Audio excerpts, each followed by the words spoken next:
Hey guys, MCU Collector here with another figure review, and next up is the Hasbro Marvel Legends series, the X-Men movie 20th anniversary line. This is the coolest 2-pack Deadpool and Negasonic Teenage Warhead from the Deadpool 2 movie. I say coolest 2-pack. A lot of people may not think so. Maybe if you do something like this, yeah, it's a great 2-pack, but then if you do something like this, oh yeah.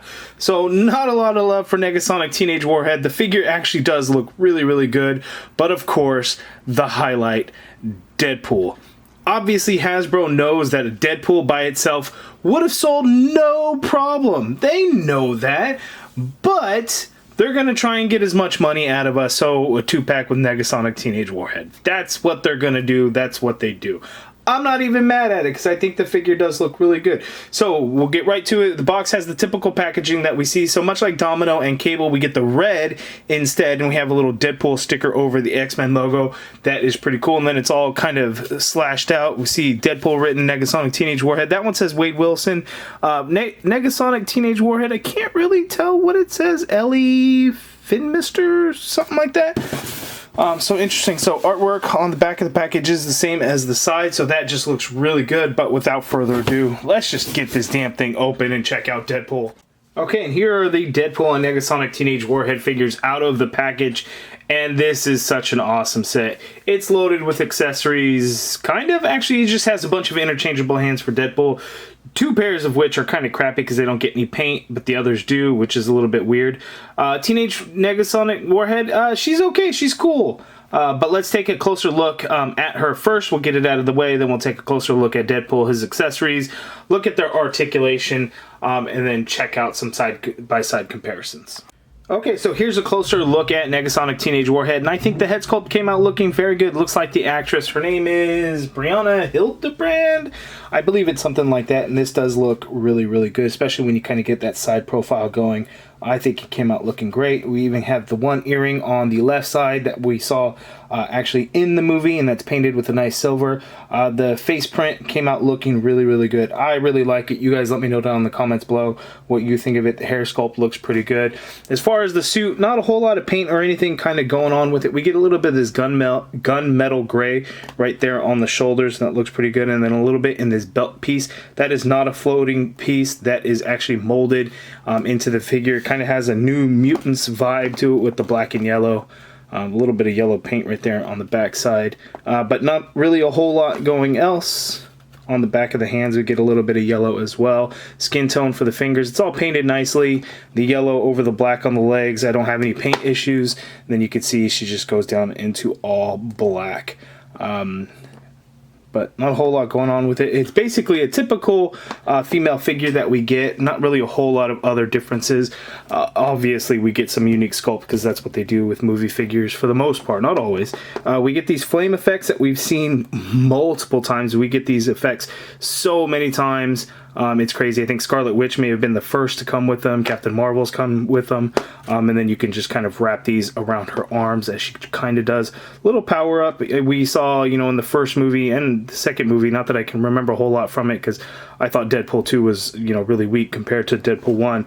But it really would be like her whole body that would do it.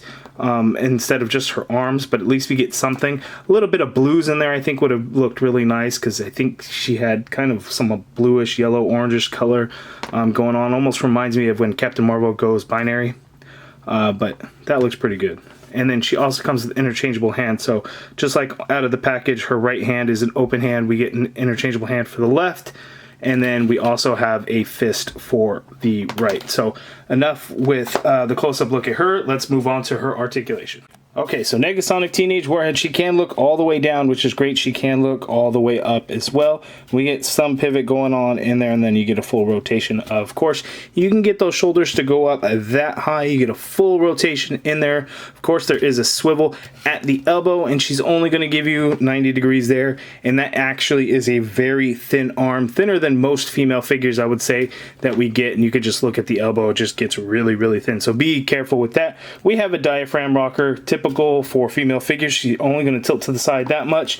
She's only going to tilt to the other side that much. She's going to go back that far. Going forward is hardly anything, so it's very, very limited. No waist swivel, of course, because you get the turn in that diaphragm rocker. Legs go out that far apart. She can kick forward that high. There is an upper thigh cut there. We have a double jointed knee. And then one thing that we don't typically get with most female figures is we actually have a calf swivel there. Now, the black, it looks a little bit darker from the calf down, so I don't know if that's supposed to kind of represent the boot. It's a little bit shinier, but a little bit darker, so it kind of shows a little bit of difference there, but we don't typically get a swivel for female figures, so just thought I'd point that out. Foot hinges down, hinges up, ankle pivot, and peg holes at the bottom of her feet. So enough of Negasonic Teenage Warhead. Let's move on to Deadpool. But you guys let me know down in the comments below what you think of that figure. I think it's actually really good. Okay, and here we have the up-close look at Deadpool. This is special because I never thought we would get a movie Deadpool figure. You know, with the whole Fox and Disney going at each other and whatnot, I just didn't think it would ever happen. Plus, it's a rated R movie, and Hasbro has said they will not produce figures for a rated R movie. Deadpool 2 kind of being the exception in a way, but Deadpool 2 did get a PG-13 release, so I'm thinking, well, there's a loophole. But then they throw out another monkey wrench. And they released the Logan 2-pack with Charles Xavier and Logan from the Logan movie, which was rated R and did not have a PG-13 release. But that was also a Comic-Con exclusive that will not go out into any retail stores. So maybe that's why they were able to do that, even did the Bloody Claws. So pretty interesting. But anyway, Deadpool here. This is probably one of my most highly anticipated figures for the year because I'm a movie figure guy, and Deadpool was an awesome movie. Deadpool 2, not so much. So I am really happy. The only complaint I have with this figure is that mine is very gummy. He feels just gummy. Now, he was also in a hot car for a little bit today. That may have something to do with it, but his accessories all feel really gummy as well. But the aesthetic, the figure just looks really, really good. I like the shape of the head sculpt, everything about it. The eyes are painted nicely. We even get kind of those bullet holes that were stitched up right there in the mold of the suit. Just looks really good. We get the silver in there for those little knives, silver for that buckle across the shoulder, brown on the pouches, some nice silver paint, red in there. That all looks really, really nice. We'll look at the accessories here pretty soon, but we have the sheaths in the back. Looking at the figure, really, really nice. 2 out of the 4 sets of hands that he has silver on the back, and I don't really remember silver on the back of his gloves, but I guess I'd have to really go back and watch that again, so I'm not sure what's going on with that. If maybe in Deadpool 2 he had silver, and then the first Deadpool movie maybe he had black. I'm going to take a look at that. And then, of course, we have these holsters right there on his thighs where the guns are glued in, those Desert Eagles. Why they're glued in, who knows? I will not be removing mine. I'm not going to risk breaking the triggers on mine like a lot of folks have, so I will not be doing that. Brown pouches there. Looking at the rest of the leg, we even have this knife sheath right there on his left leg. That is the knife that he comes with. We'll take a closer look at that here shortly. And the rest of the figure. But what an outstanding looking figure. Really, really, really, really nice. So let's look at his accessories, shall we? So first up, he's got these 2 katanas. These are super small and thin. Like super thin. Like crazy, crazy thin. Like I don't get it. Why? Like I get it's probably more proportionate to a real person, but they're done just super thin. But we do get a nice silver paint. That's not something that the comic figures would get. It would just be like a gray plastic, but silver paint. So that is cool. And we actually get 2 of those.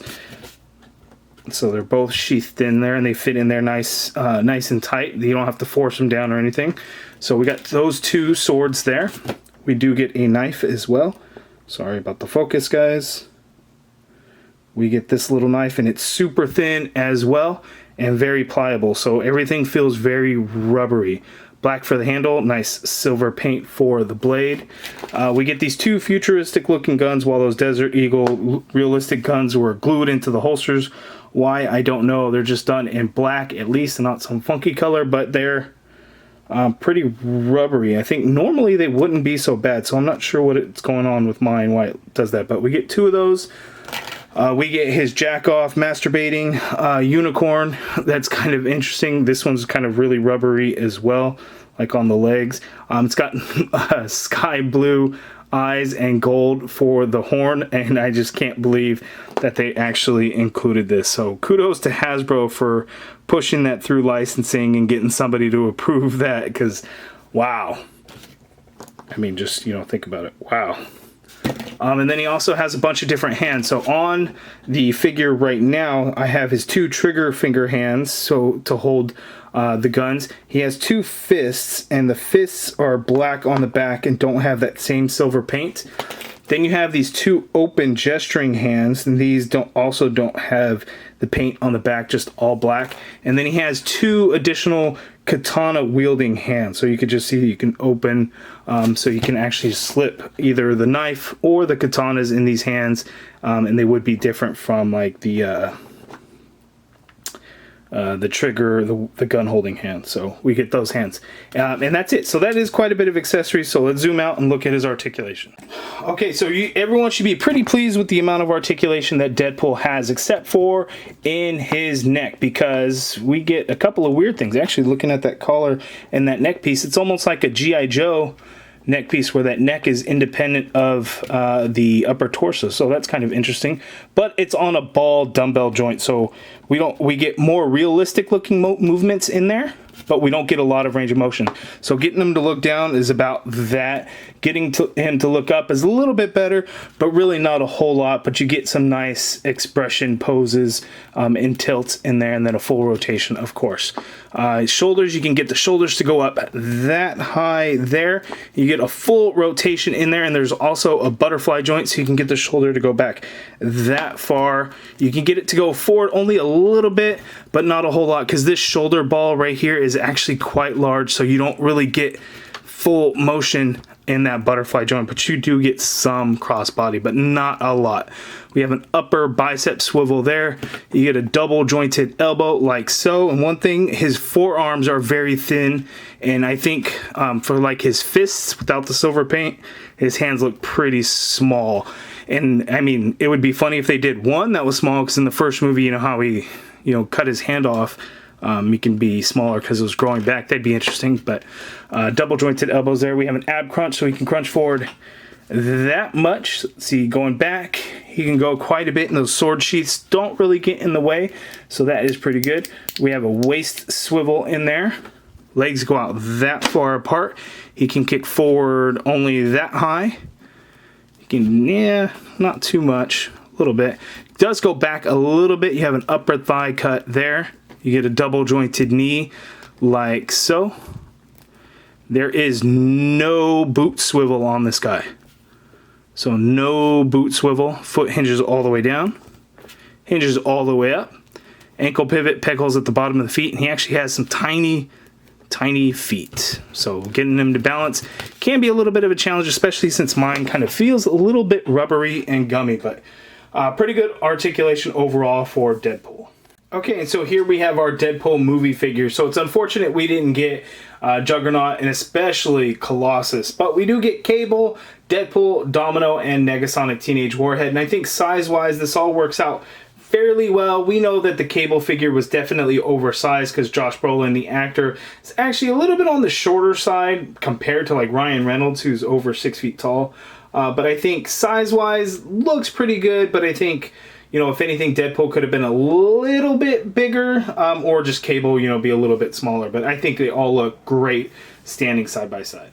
It's just too bad that we are not getting a Deadpool movie Colossus figure. That would have been great to really round it out, especially since he was in the first movie also. So I definitely think we should have gotten him before we got Domino, before we got Negasonic Teenage Warhead, even though, yes, she was in both movies, but a minor character, especially in the second one compared to the first one. Colossus played a much bigger role in both movies, I feel, so a Colossus figure really should have been released. But I have the one from the X-Men 3 The Last Stand, which was in a 2-pack. That was in a Walmart exclusive line around the time X-Men Origins came out, but it was also in the Queen Brood wave, I think it was. But Deadpool and Colossus, the closest thing that we're going to get to a movie Colossus, a different movie Colossus. So Size-wise, I think it almost works. Bulkiness definitely doesn't work because this figure just got really thin in the torso area. But it's I think going to be a decent stand-in. I think figure photographers can probably really work some magic to get that to look really well together. Okay, and for our final side-by-side comparison, we have the Juggernaut Build-A-Figure Wave Deadpool and the Marvel Legends Stan Lee. You can see that Deadpool is taller than Stan Lee, but Stan Lee definitely has a bigger head and seems a little bit bulkier in some ways, but definitely taller. And then comic versus movie, comic figures always tend to be a bigger than the movie figures, but they definitely look side by side. But I am so happy that we got a movie Deadpool figure finally. Okay, so my final thoughts on this 2-pack. For $50, I think it's a standard, value that you get with these action figure 2-packs in these anniversary lines, being $5 more expensive per figure. Whether it's right or wrong, whether you agree with it or don't agree with it, those are kind of the things that happen to it. I don't know, maybe licensing is more expensive for some of this stuff. Who knows what really goes on behind the scenes of it. But if you want a movie Deadpool figure, this is the way that you're going to have to get it, right? There's no other way unless you find somebody that's selling off Deadpool and keeping Negasonic Teenage Warhead, which you will not, because people are going to sell Negasonic Teenage Warhead. They don't want her. They want Deadpool, which is too bad because that is a good figure in its own right. But when you have the 2-pack, obviously one is really going to overshadow the other, and that's what Deadpool does here. So for our first movie Deadpool figure, I am extremely happy with mine. Mine might be a little gummy in some areas, and it could be because it was out in the sun for a little bit, and it was a hot ass day today. Met up with some buddies, and I'm like, look, y'all, I gotta go because I'm dying of heat out here. So it's just one of those things. But you guys let me know down in the comments below what your thoughts on this 2-pack are. Are you picking it up? Have you gotten it already? Because people have had this for like a month already. So all kinds of crazy things. But shout out to SpawnXD209 on Instagram. He found it at Lathrop, not too far from me. Definitely a little bit closer to him. We live 15 minutes apart, so he grabbed it for me, and I really appreciate it. And then Amazon charged me for my order, later in the night because I had forgotten to cancel my pre-order. So Amazon orders are shipping out. A lot already have. Even more are going to be coming out. But you guys let me know your thoughts on this 2-pack. I think it's great, and I definitely think it's a must-buy. But again, you guys let me know in the comments below. If you guys liked the video, please hit that thumbs up button. Subscribe if you haven't already done so. And as always, thank you for watching.